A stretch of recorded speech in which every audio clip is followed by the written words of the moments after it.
साल 2002 टेक की दुनिया में एक ऐसा फैसला लिया गया जिसे आज इतिहास की सबसे महंगी, सबसे बड़ी भूल माना जाता है। एक ऐसा सौदा जिसने एक कंपनी को अर्श से सीधा फर्श पर ला दिया। स्क्रीन पर ये जो नंबर है ना, ये सिर्फ एक आंकड़ा नहीं है। ये उस मौके की कीमत है जो गवा दिया गया था, $100 बिलियन से भी ज्यादा। तो ये कहानी सिर्फ एक खराब बिजनेस डील की नहीं है, बल्कि उन दो कंपनियों की है जिन्होंने इंटरनेट का नक्शा हमेशा हमेशा के लिए बदल दिया। तो चलिए जरा टाइम में पीछे चलते हैं। साल 2002 में एक तरफ था याहू, इंटरनेट का बेताज बादशाह, हर कोई उसे जानता था। उसकी कीमत थी लगभग $28 बिलियन।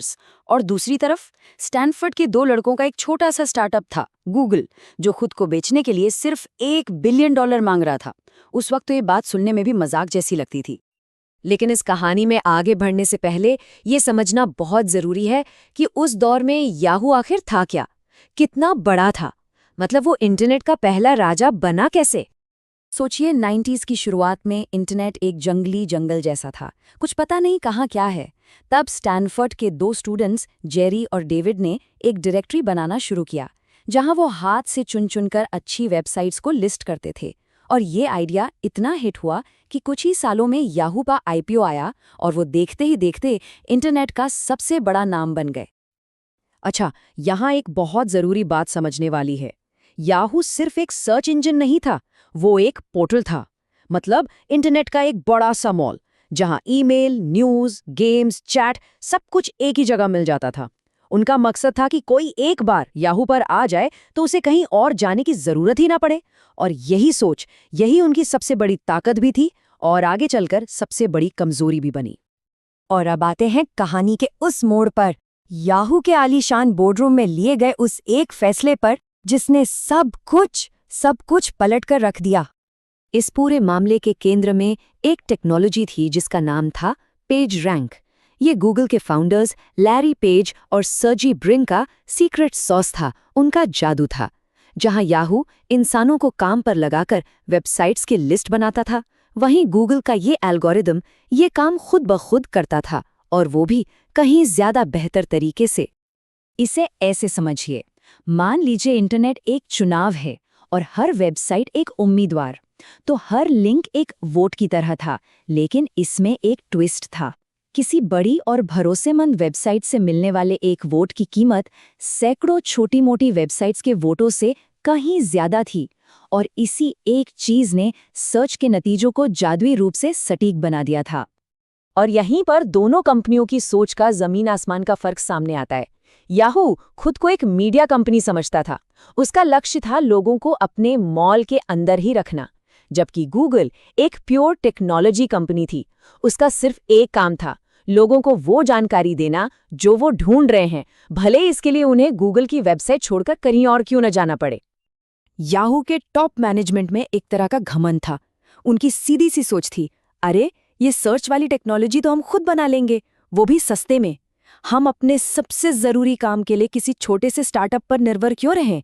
ये वो क्लासिक बड़ी कंपनी वाली सोच थी कि हमसे बेहतर कोई नहीं। तो सवाल आज भी यहीं उठता है, क्या ये फैसला सिर्फ पैसा बचाने के लिए था, या ये एक ऐसा घमंड था जो ये मानने को तैयार ही नहीं था कि कोई उनसे बेहतर, तेज और ज्यादा स्मार्ट हो सकता है। और आखिर में याहू ने $1 बिलियन के उस ऑफर को ठुकरा दिया। उनका प्लान था कि कुछ समय के लिए गूगल की टेक्नोलॉजी किराए पर इस्तेमाल करेंगे और इस बीच अपनी खुद की बना लेंगे। और यही वो फैसला था जिसने याहू के ताबूत में पहली कील ठोकी। लेकिन बात सिर्फ एक भूल पर खत्म नहीं हुई। ये तो बस उस ढलान की शुरुआत थी जिस पर याहू फिसलने वाला था। इसके बाद तो जैसे गलत फैसलों की झड़ी ही लग गई। उस ना के ठीक 2 साल बाद 2004 में गूगल का आईपीओ आया, और जानते उसकी कीमत क्या थी? $23 बिलियन।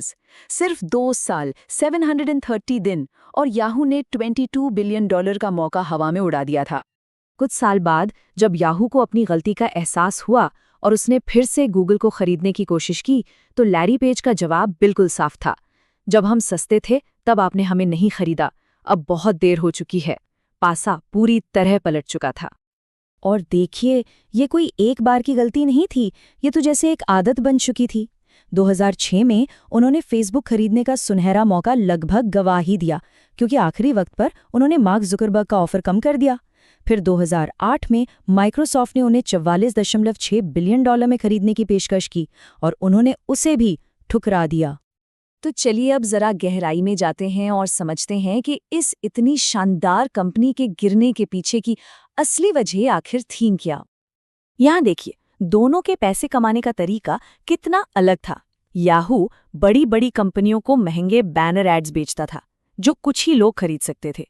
वहीं गूगल का मॉडल था पे पर क्लिक, मतलब कोई छोटा दुकानदार भी 500 रुपए का विज्ञापन चला सकता था। ये सस्ता था, असरदार था और पूरी दुनिया के लिए था। और पैसों से भी ज्यादा ये दिमाग की लड़ाई थी। याहू को कॉर्पोरेट ईगो था। वो ये तय ही नहीं कर पा रहे थे कि वो एक मीडिया कंपनी है या एक टेक कंपनी। उन्होंने गूगल को एक छोटा मोटा खतरा समझा और सर्च को सिर्फ एक फीचर माना, जबकि सच तो ये था कि सर्च ही इंटरनेट का भविष्य था। और ये स्लाइड पूरी कहानी का निचोड़ है। याहू का सवाल था, लोग हमारी वेबसाइट पर क्या क्लिक कर रहे हैं ताकि वो उन्हें वहीं पर रोक कर रख सकें, जबकि गूगल का सवाल था, लोग जो ढूंढ रहे हैं उसे हम उन तक सबसे जल्दी कैसे पहुंचाएं। ये एक छोटा सा फर्क था, लेकिन इसी ने सब कुछ बदल कर रख दिया। तो इस पूरी कहानी से, इस गिरे हुए बादशाह की दास्तान से आज क्या सीखा जा सकता है? जरा इस चार्ट को देखिए, ये किसी ट्रेजेडी से कम नहीं है। 2008 में जिस कंपनी को $44.6 बिलियन का ऑफर मिला था, वो सालों तक संघर्ष करने के बाद 2016 में सिर्फ $4.83 बिलियन में बिकी। सोचिए, लगभग $40 बिलियन का नुकसान सिर्फ कुछ गलत फैसलों की वजह से। तो इस कहानी से 3 सबक बिल्कुल साफ हैं। पहला, एक चीज पर फोकस करने की ताकत को कभी कम मत आंकना, जैसा गूगल ने किया। दूसरा, घमंड आपकी दूर देखने की क्षमता को खत्म कर देता है। और तीसरा, सही समय पर सही फैसला ना लेने की कीमत बहुत बड़ी हो सकती है। और आखिर में ये कहानी हमें एक बड़े सवाल के साथ छोड़ जाती है। आज की इस तेजी से बदलती दुनिया में किसी भी कंपनी के लिए असली खतरा क्या है? एक खराब प्रोडक्ट बनाना या आने वाले कल को देख पाने में ही नाकाम हो जाना? याहू की कहानी तो यही बताती है कि विफलता अक्सर प्रोडक्ट में नहीं, सोच में होती है।